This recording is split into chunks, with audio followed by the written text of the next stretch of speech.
When buying a home, there are so many factors to consider that many people overlook one of the most important things, and that is the level of RF exposure. How can you tell how much RF exposure you're going to get? And of course, the sun obviously emits radiation, and sometimes you might move near the beach in a tropical area because you want to be exposed to the sun. You want to have that sunlight year-round or whatnot. I'm not talking about that. I'm talking about the man-made artificial stuff. And there are two main sources of artificial RF exposure many people tend to just ignore completely.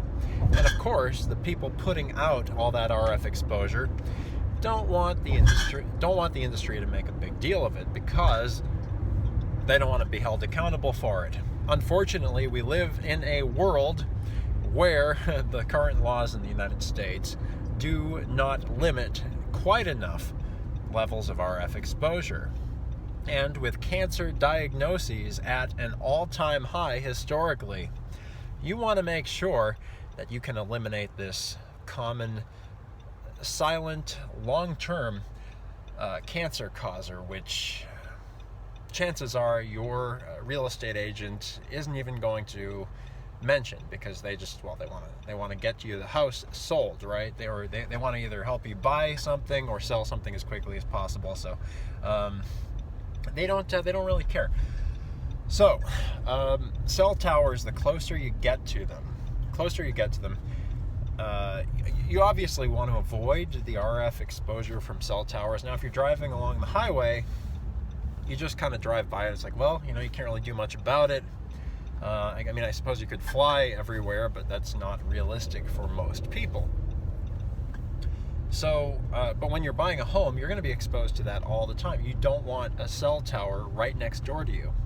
And another thing to look out for is power lines. Are there high-tension power lines right behind you? People tend to come down with cancer more in those areas that are right near high-tension power lines. Most houses will have above ground power lines nearby.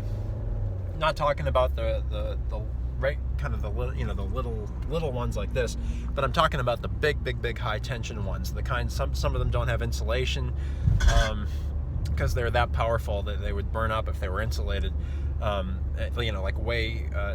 we're talking about the high tension power lines, and then you have the cell phone towers. Now, of course, with 5G, it's going to get infinitely exponentially worse. So when you buy a home, another thing to consider when you're moving to a new place is, well, where am I going to be working? And this is actually consideration about the job itself that you want to be on the lookout for before you okay a new job. Are you going to be working in an office space which is right next to a cell phone tower? And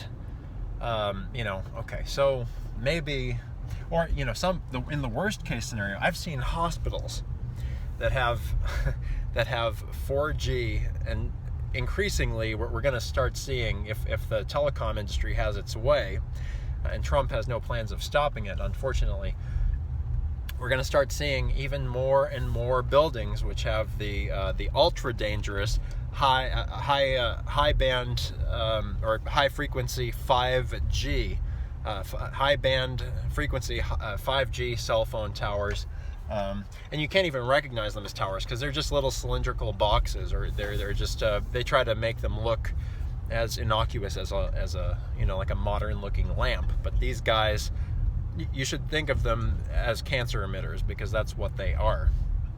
Are you going to have any of these on your building? Now, you can probably spot the 4G towers because they've got a neat little circle around them, and they're usually in a big old tower. But the 5G ones are going to be even harder to spot.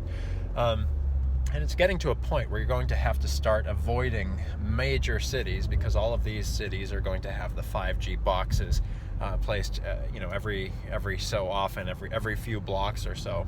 It's really America's worst nightmare that we haven't realized yet. But so anyway, when you're buying a new home and when you're considering a new place to work, or perhaps a membership to that golf club, a social club, or whatever, recreation club, you've got to consider are there any common RF emitters nearby, cancer emitting RF emitters? And that's I know that's redundant, that's kind of a weird mouthful. I'm doing this on the fly, so forgive me if I'm not reading off a teleprompter. I'm actually driving, so give me a little credit here, verbiage wise.